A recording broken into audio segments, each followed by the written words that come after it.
മസാല ഉണ്ടാകും. മഷ്റൂം കയ്യിലുള്ള വിഷാംശമൊക്കെ മാറ്റും. അതൊക്കെ ഡ്രൈ റോസ്റ്റ് ചെയ്ത് വെച്ചിട്ടുണ്ട്. ഇത് സവാള അരിഞ്ഞെടുക്കുകയാണ്. ഒരു ചെറിയ കഷ്ണം പൊട്ടറ്റോ ഉണ്ട്. രാവിലെ സ്റ്റൂ ഉണ്ടാക്കിയ ബാക്കിയാണ്. നല്ല ഗ്രേവിക്ക് നല്ല കൊഴുപ്പ് കിട്ടും. അതുകൊണ്ട് അതും കൂടി അത് ചേർത്ത് വെക്കാം. ഇളക്കി കിട്ടും. വെളുത്തുള്ളിയും കൂടി ചതച്ചത്, ഇഞ്ചി വെളുത്തുള്ളി തോടടക്കമാണ് ചെയ്തിട്ടുള്ളത്. കുറച്ച് വാടി വന്നില്ല. ഇനി ഇതിലേക്ക് 2 തക്കാളി ചെറുതായ. അപ്പോൾ നമുക്കിതൊന്ന് നോക്കാം. ഇതിലേക്ക് നമുക്ക് മഞ്ഞൾപ്പൊടി ഇട്ട് കൊടുക്കാം, മുളക് പൊടി ഇട്ട് കൊടുക്കാം, കുരുമുളക് പൊടി ഇട്ട് കൊടുക്കാം, നമ്മളെ നാടൻ ചിക്കൻ മസാല കൂടി ചേർത്ത് കൊടുക്കാം. കുറച്ച്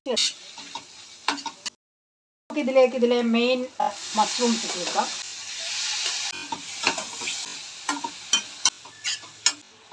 ചുക്ക വേണമെങ്കിൽ ഇതേപോലെ സെർവ് ചെയ്യാം. മസാല ചേർത്ത് കൊടുക്കാം. അത് കുറച്ച് ഗ്രേവി കിടക്കണം. ടിവിയിൽ കണ്ടില്ലേ മക്കളെ, നിറയൊക്കെ വന്നിട്ടുണ്ട്.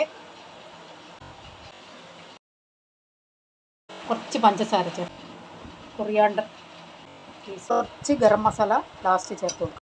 മസാല ഉണ്ടാകും, കുറച്ച് ചേർത്ത് കൊടുക്കും, അധികം വേണ്ട.